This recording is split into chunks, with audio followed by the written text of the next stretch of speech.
أنا إن شاء الله النهاردة مرسيدس 190 موديل 85.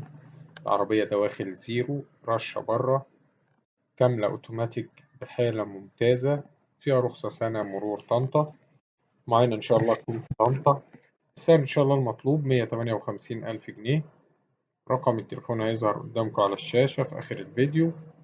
تاريخ العرض 26/6/2023.